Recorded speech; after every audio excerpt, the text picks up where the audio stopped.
Today we are going to discuss general characteristics of organic compounds. I have told you that organic compounds are hydrocarbons and derivatives of hydrocarbons. As compared to derivatives of hydrocarbons, hydrocarbons are present in a huge amount or large number of hydrocarbons present. When we are talking about the general characteristics, so whether they are hydrocarbons or derivatives of hydrocarbons, they have low melting and boiling points.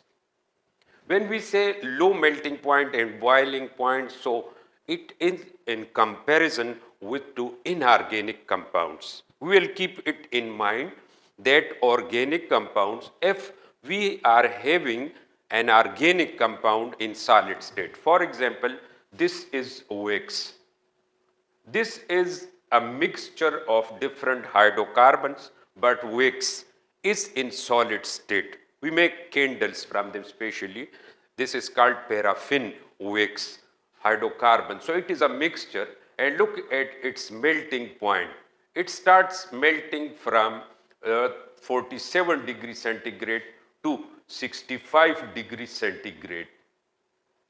As it is a mixture, so mixture don't have sharp melting point. It is solid at room temperature, and when we will change it into liquid, so it starts melting at 47 degrees centigrade, and this is the last range. It may melt at 47, 50, 51 or up to 60, depends upon its constituent. So look at the melting point. This is melting point of an organic compound. But if I compare the melting point of an inorganic compound, this is organic. But NaCl, sodium chloride, is inorganic compound. It is inorganic. Why? Because it does not contain carbon or hydrogen. It is composed of sodium and chlorine. So these are called inorganic compound. NaCl is one of them. And its melting point is 801 degrees centigrade. So there is a huge difference between the melting points of organic and inorganic solids. Similar is the case with the boiling points. For example, water is inorganic liquid and it boils at 100 degrees centigrade. And we have a C6 or C5H12. Its boiling point is 36 degrees centigrade. They are liquids, but the boiling point of water is higher than this organic liquid, which is pentane. It is the component of this petroleum or petrol. So you can see that they have low melting and low boiling points. Why? Because we have discussed it, that they have covalent nature. They are non-polar. This is an ionic compound. This is a polar compound, but this is non-polar compound. So look at the difference, that they are non-polar. Most of them are hydrocarbons, so they all are non-polar, and that's why their melting and boiling points are lower than inorganic compounds. If we are comparing the organic with inorganic compound, so they will have low melting and low boiling points. The reason is they have covalent bonds, and then they have weak intermolecular forces of attraction. If I am comparing this inorganic liquid with this organic liquid, so it has strong hydrogen bonding between its molecule, while this compound is having London dispersion forces. And I have told you that London dispersion forces are weaker than hydrogen bonding. If a liquid is having stronger intermolecular forces, so its boiling point will be higher as compared to the liquid having London dispersion forces. If a compound is ionic and if a compound is not ionic, or we can say if it is covalent. So there will be a large difference between their melting and boiling point. So we will remember it that all organic compounds, if we are comparing them with inorganic compounds, so they will have low melting and boiling points. Another is thermal instability. Thermal instability means that organic compounds can decompose, or we can decompose them into simple compounds or into their elements. This is a organic compound. It is hydrocarbon, it is methane, the main component of natural gas, sui gas. It is a mixture of hydrocarbons, but 85% natural gas is composed of methane.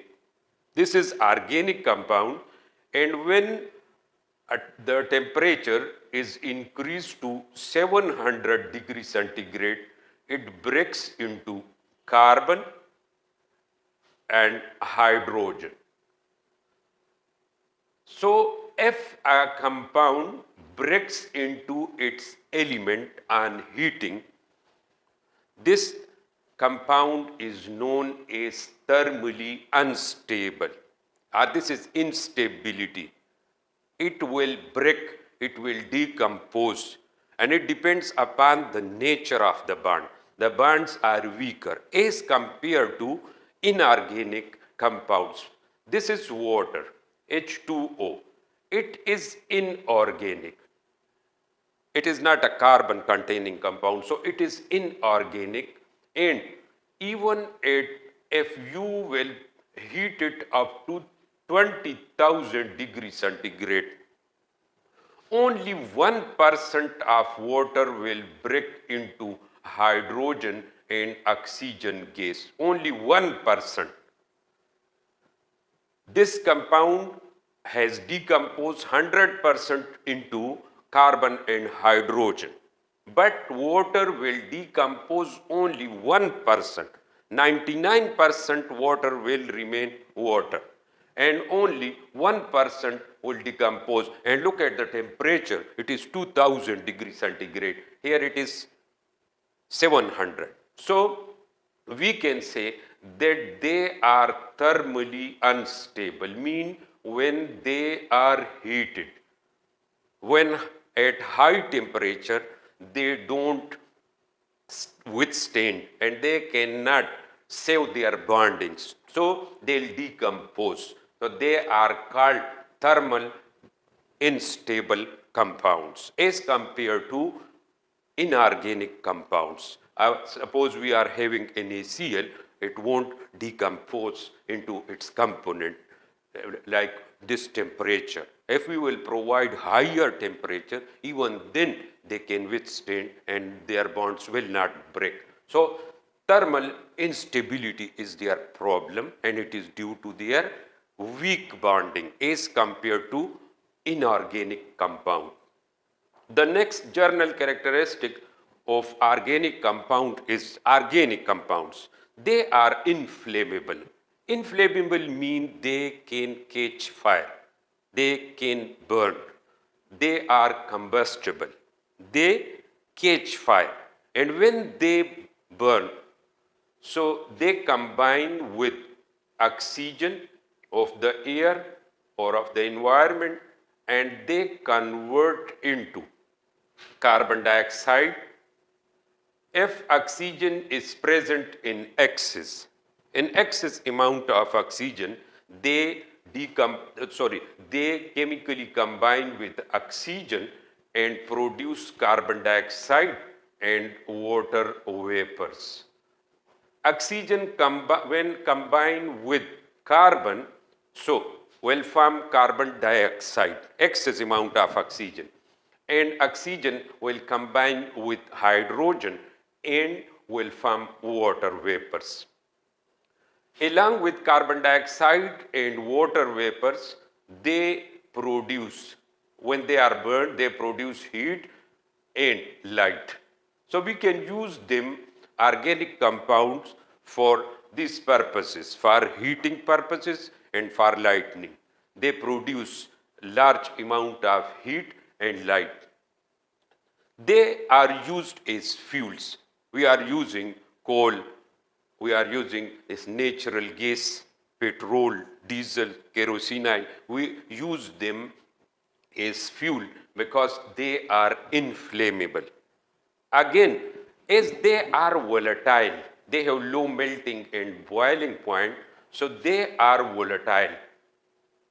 And they change into vapors very easily, and that's why they catch fire easily and they produce heat and light. So they are used, mostly they are used as fuels. They are very good fuels. And why they are combustible or inflammable? Because they contain, they are rich in carbon and hydrogen. That's why they are combustible.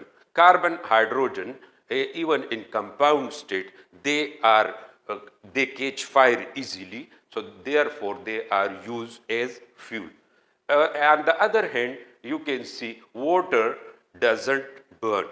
Why? Because carbon is not present in there are other reasons, but we cannot use this as a fuel, water as a fuel. Otherwise, we can decompose water, and when it will change into hydrogen and oxygen, then hydrogen can be used as a fuel. But water, this compound, it is inorganic compound, so this cannot be used as a fuel. So they are inflammable, they are combustible, and due to carbon and hydrogen, and they produce heat and light. That's why they are used as fuel. The next property is their reactivity. When we will compare their reactivity with inorganic compounds, so they have slow, or they react slowly. Why? Because they are molecules. Molecules, they have no charge, they are neutral, therefore we will provide heat to them, or we will provide, we will take some catalyst, or the constant stirring and shearing, this shaking or stirring is needed, or we provide heat to them, or we use catalyst and then they start reaction. Why? Because when a molecule is taken, so molecules are always neutral. But as compared to molecules, when ionic compounds are taken, they change very easily into ions in aqueous solution or on heating, and ions can react very fastly with each other. Their reactions, they are completed within seconds, within no time, the inorganic compounds. But as compared to ionic compounds or inorganic compounds, these organic compounds, they exist as molecule. I have already discussed it with you that all those compounds which have covalent bonds, they are also called molecules. They are called compounds as well as molecules. So their compounds are molecules. Molecules are, they have no charge on them. They are non-polar. For example, especially the hydrocarbons, they are non-polar. In non-polar compounds, they do not react normally or at these general conditions. They don't react with each other. Therefore, if you are providing heat to them, so it will take time. First, you will decompose them, or you will break some of their bonds, and then they will change into ions, or they may change into free radical, and then they will start chemical reaction. While on the other hand, the inorganic compounds, when they are dissolved in water, mostly their reactions are carried out in the aqueous solution or in molten state, so they react very fastly. So this is all about the 7 properties. We have already discussed 3 properties or general characteristic of organic compounds, and today we have discussed these 4 other general characteristics. Some of the characteristics are still remaining. Inshallah, we will discuss them. But the summary of today's topic is that organic compounds have low melting and boiling points. For melting point and boiling point, you will remember the intermolecular forces. Intermolecular forces are playing a vital role in the melting and boiling of the compounds. If intermolecular forces are weaker, then such compounds will have low, if it is solid, it will have low melting point. If it is a liquid, it will have low boiling point. If the forces of attraction are strong, as they are present in the ionic compounds or in polar compounds, with these intermolecular forces, with stronger molecular forces, if it is a solid, it will have high melting point. If it is a liquid, it will have high melting, boiling point as compared to organic compounds. So organic compounds are covalent in nature, they are non-polar in nature, their intermolecular forces are weaker, that's why they have low melting and boiling points. The next is thermal stability. Again, the covalent bonds are weaker as compared to ionic bonds. So as organic compounds have covalent bonds, these covalent bonds, and they are non-polar in nature, so they are weaker. So if heat is provided to them, if they are heated, they may break into simpler compounds or into their elemental form. As we have given this example, this is methane. It is made up of carbon and hydrogen, and it has been decomposed at 700 degrees centigrade into carbon and hydrogen. These compounds, these elements, they have their important uses, but we are discussing the decomposition, the weakness of the bonds, they are thermally unstable. The next is inflammability or combustibility. It means that they can burn, they can catch fire very easily. I have told you that they have low melting and boiling points. They are also called volatiles. Most of them are volatile. They change into gaseous state at lower temperatures, and that's why they are combustible. The main contents of organic compound are hydrogen and carbon. That's why they catch fire, and when they burn in sufficient amount of oxygen, then they will change into carbon dioxide and water vapors. With this production, they will produce heat and light. Sometimes we use them for lighting purposes, and sometimes or most of the time we use them for heating purposes. CNG is used in vehicles, petrol, diesels, they are used, kerosene oil is used in jet engines. So we can divide it like this, that oxygen combined with carbon produce carbon dioxide, it combines with hydrogen and produce water. We can balance them. This is balanced chemical equation. Otherwise, you can write for this purpose that it produces carbon dioxide, water vapors, heat and light. If oxygen is not present in sufficient amount, it may produce carbon monoxide, which is quite dangerous if we are having in the rooms, if we are burning methane or natural gas in our rooms, especially in winter seasons, so it may create carbon monoxide.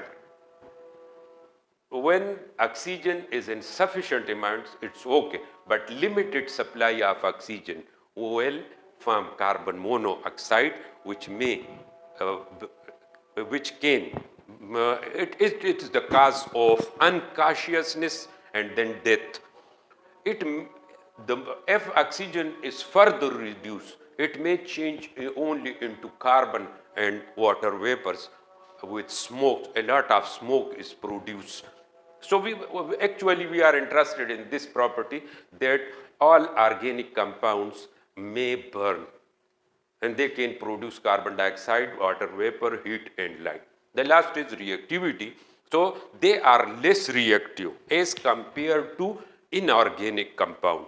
Why? Because they are molecules and molecules are always neutral. So for neutral molecules, you will have to initiate their bond breaking first, then you will provide heat to them or you will use special catalyst for those purpose, and then they will start reacting with each other.